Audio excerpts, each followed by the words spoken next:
এই নির্বাচন নিয়ে ওনাদের কোনো কর্মপরিকল্পনা আমরা দেখতে পাচ্ছি না। কোনো মামলার বিচার কার্য এখনো শুরু করতে পারে না। যারা রাষ্ট্র পরিচালনা করবে তাদেরকে জবাবদিহিতার আওতায় আনতে হবে। বিভিন্ন ব্যক্তি বা তাদের সাথে সংশ্লিষ্ট লোকজন নানা তদবিরবাজি, টেন্ডারবাজি বা নানাভাবে বিভিন্ন বদলি বাণিজ্য, নানাভাবে তারা অর্থনৈতিকভাবে ফুলে ফেঁপে উঠছে।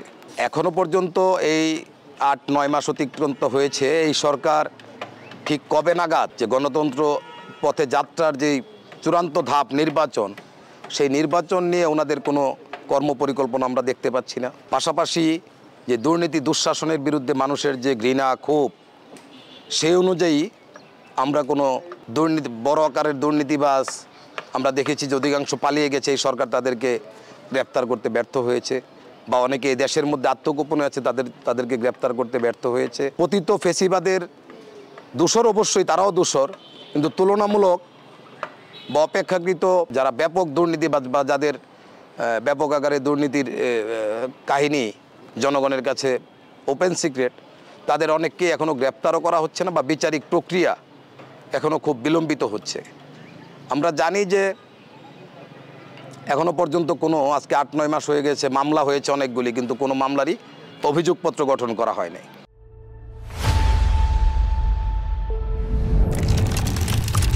কোনো মামলার বিচার কার্য এখনো শুরু করতে পারে না। এই কাজগুলি বিলম্বিত করা হচ্ছে। আবার দেখছি একটি রাজনৈতিক দল যারা সরকারের এই অন্তর্বর্তীকালীন সরকার থেকে বের হয়ে এসে একজন প্রধান হয়ে একটি রাজনৈতিক দল গঠন করেছেন, সেই দল থেকে বলা হচ্ছে যে বিচার কাজ শেষ না হওয়া পর্যন্ত নির্বাচন হবে না। তো যে কথাটি আমি আগেও বলছিলাম যে নির্বাচন নিয়ে এই যে নানা কথা বা ছলচাতুরি বা কৌশলমূলক বক্তব্য, এগুলি হচ্ছে নির্বাচনকে বিলম্বিত করা বা নির্বাচনের প্রকৃত দিনক্ষণ নির্ধারণের ক্ষেত্রে একটি টালবাহানা হিসাবে বিবেচিত যদি জনগণ মনে করে, তখন কিন্তু জনগণ নির্বাচন আদায় অতীতেও করে নিয়েছে, ভবিষ্যতেও সেই দিন খুব বেশি দূরে নয়। কারণ মানুষের আকাঙ্ক্ষাটা হচ্ছে গণতন্ত্র প্রতিষ্ঠার, মানুষের আকাঙ্ক্ষাটা হচ্ছে দুঃশাসনের বিপরীতে সুশাসনের, এবং সেটা নিশ্চিত করতে হলে মানুষকে গণতান্ত্রিক প্রক্রিয়ায় যারা রাষ্ট্র পরিচালনা করবে তাদেরকে জবাবদিহিতার আওতায় আনতে হবে। আজকের এই সরকার জবাবদিহিতার কোনো জায়গা নেই।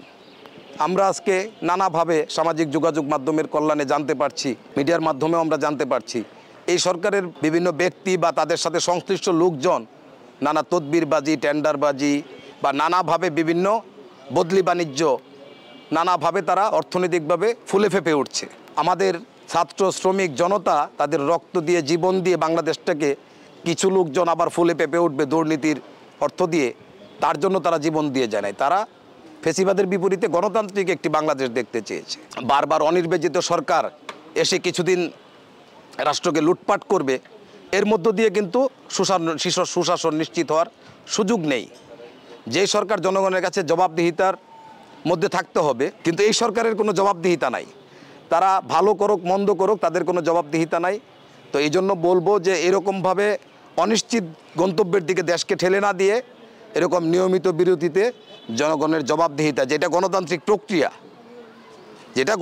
প্রক্রিয়া সমগ্র পৃথিবীতে এভাবেই গণতান্ত্রিক রাষ্ট্রগুলি পরিচালিত হয়। একটি নির্দিষ্ট মেয়াদে জনগণ তাদের রাষ্ট্র পরিচালনার দায়িত্বশীল রাজনৈতিক দলকে দায়িত্ব দেয় এবং নির্দিষ্ট সময় পর আবার তাদের কাছ থেকে জবাব বুঝে নেয়। তো এরকম প্রক্রিয়ার ভিত্তিতেই বাংলাদেশ পরিচালিত হওয়া উচিত।